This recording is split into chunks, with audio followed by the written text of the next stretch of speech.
What I want to do today, spend some time on this document that I've just passed out to all of you. And for those of you on the video, buyer's estimated expenses at closing. Do not take this thing for granted. Let me explain what happens. So you're out with a client or you're on the phone with a client, and one of the questions that they typically ask you and me, I'd like to know what my closing costs are going to be. Can you give me an estimate of what my closing costs are going to be? And then sometimes I'll get a phone call from one of you, one of the real estate agents says, Greg, can you tell me what my buyer wants to know what his estimated closing costs are going to be? So I have to tell you what I do. I take out this document. I mean, I just take this out because this has got it on it. I mean, I don't have this all memorized. I take it out, and I'm going to show you how we use it in a moment. So you can still call me and ask me the question, and that's perfectly okay, or your client can. But if you want to look like the credible expert, you've now got this document that you can use so that when they call you, just take it out, do exactly what I would do, and I'm going to walk you through how to use it in just a moment. So if you want it, I'm going to leave some of these here in my office. You're welcome to them if you need more. I keep one in my car, I keep one on my desk at home, and I keep one on my desk here. I put a little laminate, this little plastic folder, so it keeps it clean, makes it easy. And we're going to go through this so that I can explain how to use it. So the first thing that you'll notice, if you look at it, it says buyer's estimated and in red expenses at closing. How often does a buyer ever say to you, what are my closing expenses going to be? They never do. What do they ask you? What are my closing costs? Thank you. Well, closing costs are only one of the 4 items, 3 for sure, possibly a 4th one, that you're going to have at closing. So I am a big proponent of talking about closing expenses, because if you ask, what are my closing costs? You're going to see on this document, my closing costs are not the same as my total closing expenses. So let's go through the document and let's take a look. By the way, this has 3 of the 4 on it. What's the 4th one on closing expenses? That's the one that's optional. Anybody offhand? No? What's that? What is it? No, 4th one. 4th one's HOA. If they live in a PUD or if they're in a condominium, they're going to probably have some HOA expenses. Probably some type of initiation fee. They may have a prorated portion that they owe. That becomes the 4th closing expense. Now, how important is it to make sure you cover all of those? Well, if your buyer goes to closing and nobody talked to them about their HOA, and all of a sudden there's a $500 HOA initiation fee and a $250 proration, that's $750 that nobody spoke to them about, how do you think they'd feel at closing? So you've got to make sure you're at it. And if I'm doing the loan, it's not an issue, because that's all a part of our documents that we make sure they know about, both at the very front end and at the back end. But let's go through this document. I'm going to show you how I utilize it. All right? At the very top, in blue, it says estimated closing costs. And it shows you the loan amount. And right below that, bolded, is the estimated closing costs. Not closing expenses, closing costs. Just for the sake of simplicity, let's go to the $350,000 spot. It says the estimated closing costs are $6,350. I was going over this with a real estate agent on Saturday. First thing he said to me is, he says, Greg, but not everybody uses you. What if it's somebody else? I don't care what lender they're using. It makes no difference. This is generic. So no matter what lender they're going to, these expenses are going to be basically the same. They're not exact. They're not exact because there's things that we don't know. For example, if you're going to close the loan with Luter Larkin, that's one set of fees. But if you write a contract with Wiseman, that's a different set of fees. If you close a loan with McMichael and Gray, that's a different set of fees. If you close a loan with O'Kelly and Sorhan, it's a different set of fees. So no lender, until you write a contract, there's not a lender that can give you exact numbers up here because we don't know what attorney you're going to use. So what do? Estimate it. That's why this is going to work for anybody. Well, Greg, but the closing fees for every lender are different. Yes, they're different, but not by that much. Maybe $200 one side or the other. And again, it's an estimate. So I don't care what lender your buyer goes to. If you want to be the credible expert, all you've got to do is use these numbers. And if they say, well, I think my costs are going to be a little bit less than that because I'm going to a different lender, and say, well, which attorney are we going to use? And they're going to look at you like, well, I don't know, whatever you tell me. Not necessarily, because the seller might want to dictate that if they're going to pay any of your closing expenses. If that's the case, see, I can't, and this is my conversation. I'm the real estate agent, having a conversation with my potential buyer. They want to know. I said, I don't care what lender you use. We don't know all these numbers because we don't know what attorney we're going to use yet. Well, what difference does that make? Attorneys charge something different. They're not going to be the same. Luter Larkin might use Chicago Title, and O'Kelly and Sorhan might use Fidelity. That means that the title insurance could be slightly different. Now, title insurance is managed by the commissioner, the insurance commissioner, state of Georgia, but if it's a different title company, different title companies have different fees. They're not going to be exactly the same. And every attorney is going to use somebody else. So besides the attorney's fees being different, the title insurance fees could be different. All of that is taken into account with these numbers. So if we go to $350,000, it says estimated closing costs are $6,350. And you can be assured it's going to be somewhere close to that $200 either side of it, probably. All right? Now, to make it simple, we don't know what the buyer is going to do for their homeowner's insurance, do we? They don't even have a contract on a house yet.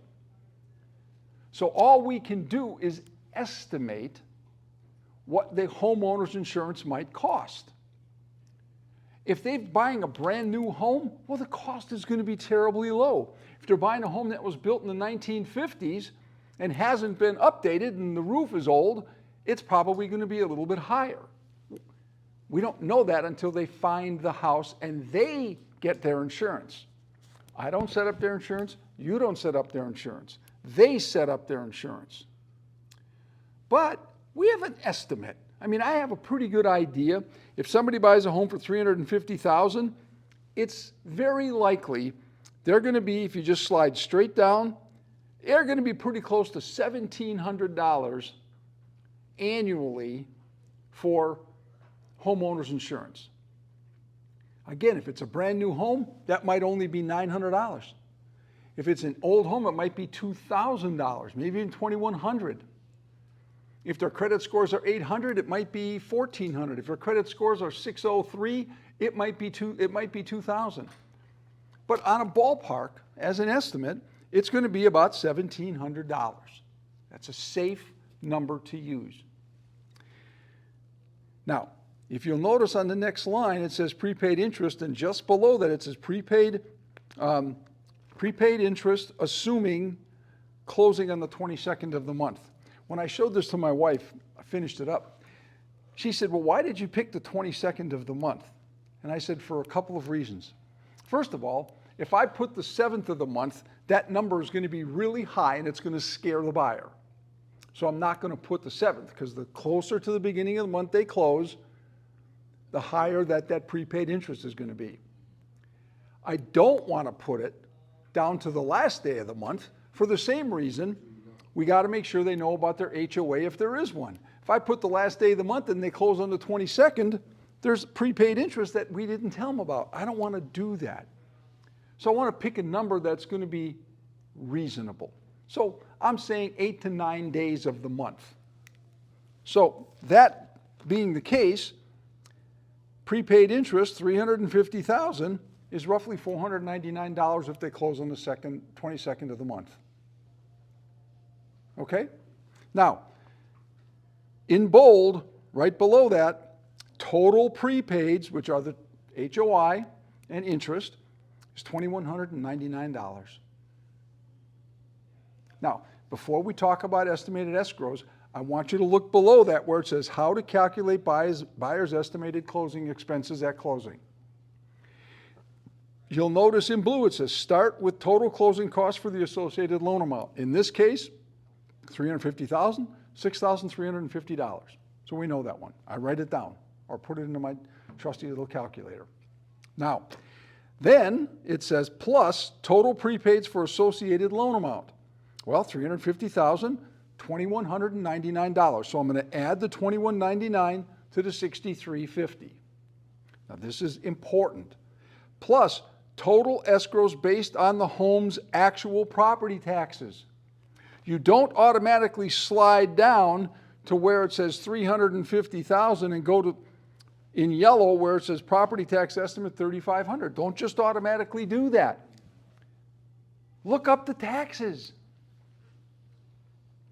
You are their credible expert.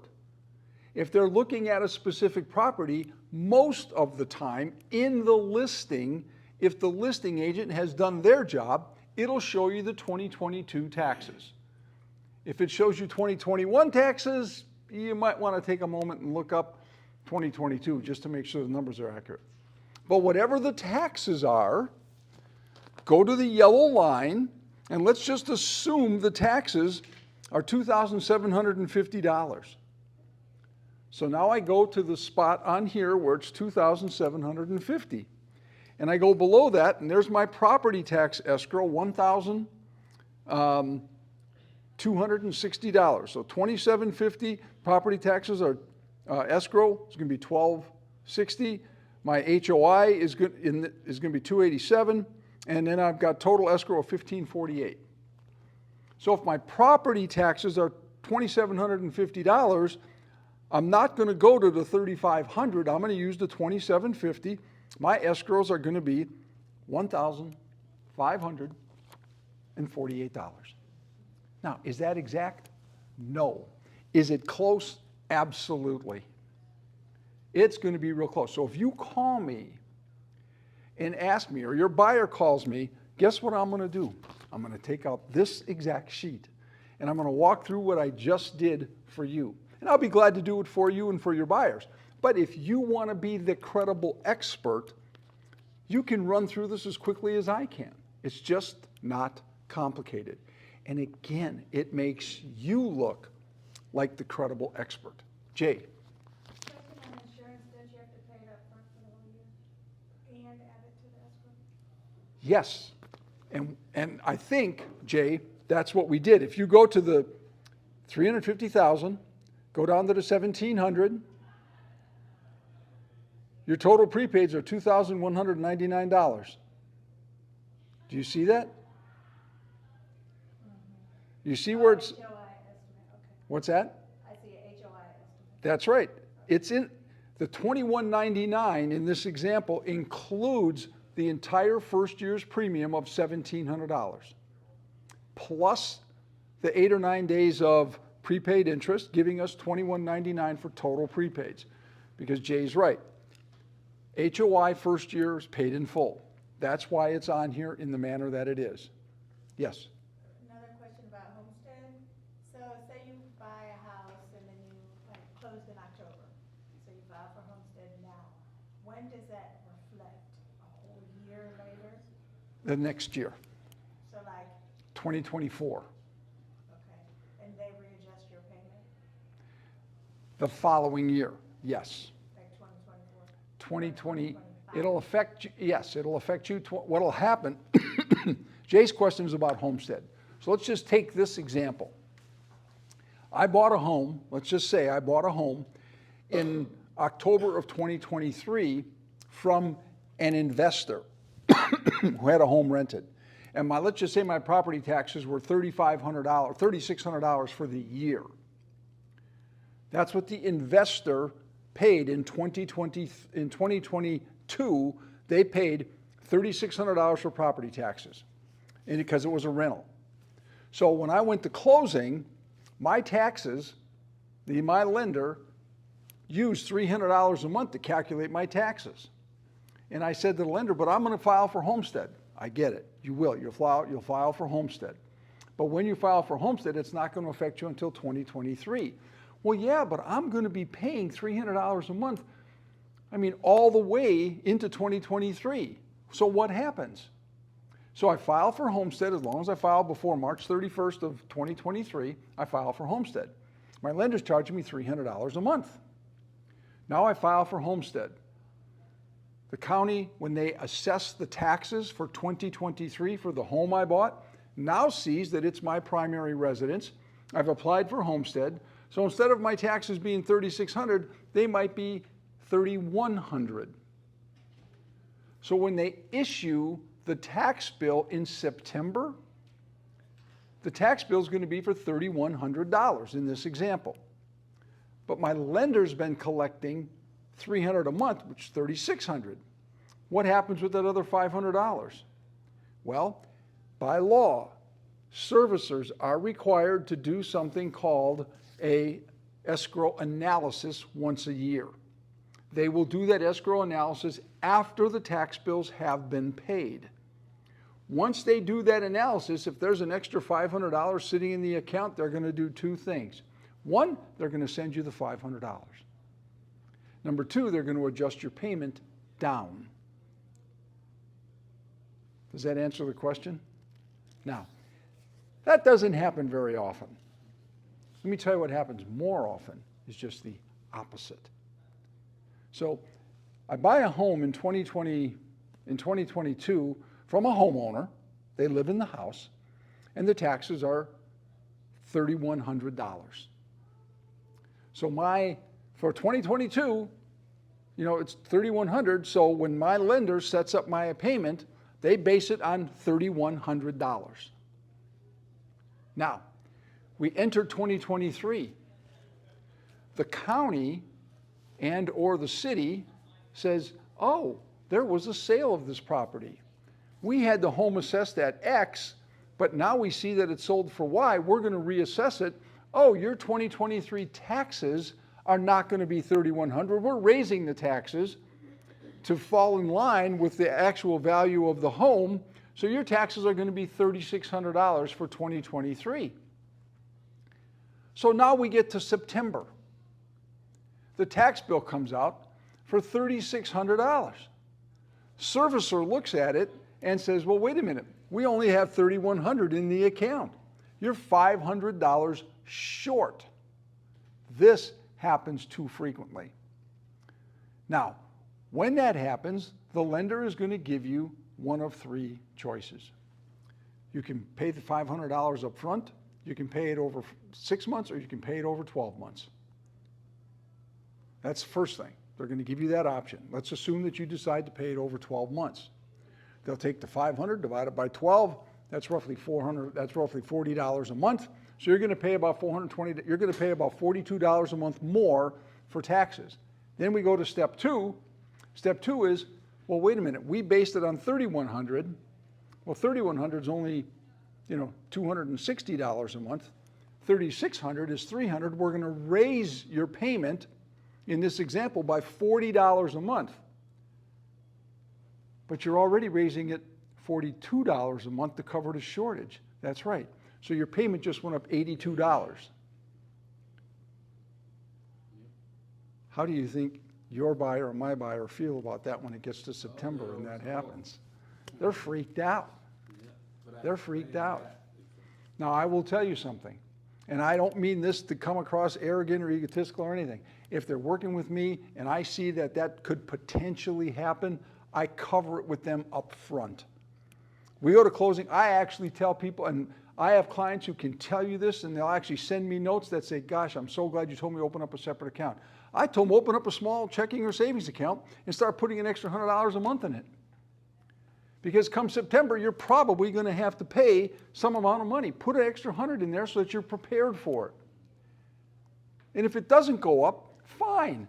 It's September. And you've just put away 10 months of an extra $100. That's $1,000. Now you got $1,000 for Christmas. As opposed to getting hit with a higher payment you weren't expecting. So it's very important that you and I understand how that works so we can advise our buyers. Again, if you're working with me, I go through all this with them all the time. But back to this form. So I add my total closing costs based on loan amount. I go straight down here to the purple, below the loan amount, and add up my total prepaids, the number in bold. I don't have to do the estimated HOI and estimated prepaid. I'm showing it to you so you see it. All you gotta do is look at the bold number. Then I switch, determine what my taxes are. I find out what my taxes are and I slide down to the red number and I add that to the sum of the other two. That's it. Now, you're going to do this for the first time and you're going to look at me and say, what did Greg say?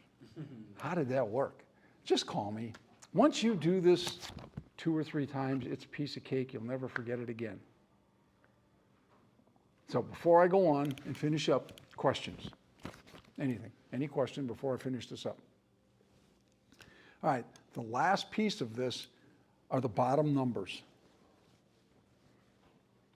Now, some of you know this stuff like this, the bottom stuff. Most realtors do not. Most realtors have to call me or look it up, unless, of course, you've got this sheet in front of you. I get the question all the time. So now if you've got this sheet, you know the answer. How much can the seller pay? And it tells you, on a conventional loan, if the down payment's less than 10%, they can pay 3%. The seller can pay 3% of the sales price. If the down payment's between 10 and 20%, they can pay 6% of the sales price. I've never had this happen, but if it goes over 25%, they can pay 12%. I've never had 12%. In fact, most of the time, you're not going to use 6%, but at least that gives you what the guideline is. FHA is 6%, VA is 4%, USDA is 6% of the sales price. If you're the listing agent, do not assume that the buyer's agent knows what they're doing. I have a loan on my desk right now that came in, and the buyers did not use quote unquote a buyer's agent. They went and used the listing agent, which then did this thing where you folks would know about it. They get someone from the office to, as I call it, this may be, please forgive me, Mike and Dwayne, but pretend as though there's a buyer's agent, even though it's the same agency. And it was assigned by the listing agent. So they wrote the contract for $320,000 and put the seller paying $10,000 of closing expenses. That doesn't work. If you multiply 3%, because the buyer's only putting 3% down on the house. According to this, down payment less than 10% on a conventional loan, they can only pay 3%. 3% of $320,000 is $9,600. I mean, I caught that the day it came in. First thing I do is I call the agents and I say, hey guys, look, it says 10,000, the maximum's 9,600. They say, that's not a problem, won't make any difference. I said, well, yes and no. Then what do you mean? I said, the seller was expecting to pay $10,000. Now the seller, because of the way the contract was written, is only going to pay $9,600. How about reducing the contract sales price by $400? Well, the seller's not going to want to do that. I said, why not? And they said, well, they don't want to reduce sales price. I said, they weren't expecting to get $310,000. I mean, they weren't expecting to get 310,400. They were expecting to get 310,000, right? They said yes. I said, so why can't we set it up so the buyer only pays what they're supposed to be paying? So it took numerous conversations, and I got the amendment this morning that they're reduced it by $400. And then the contract, and then the sales price or the buyer's seller's contribution will be 3% of the contract sales price. So, you know, as the listing agent, don't assume the other party knows what they're doing. When you see that, double check it. All you gotta do is take this out and just look, oh yeah, that's well within, FHA, it's well within 6%, no big deal.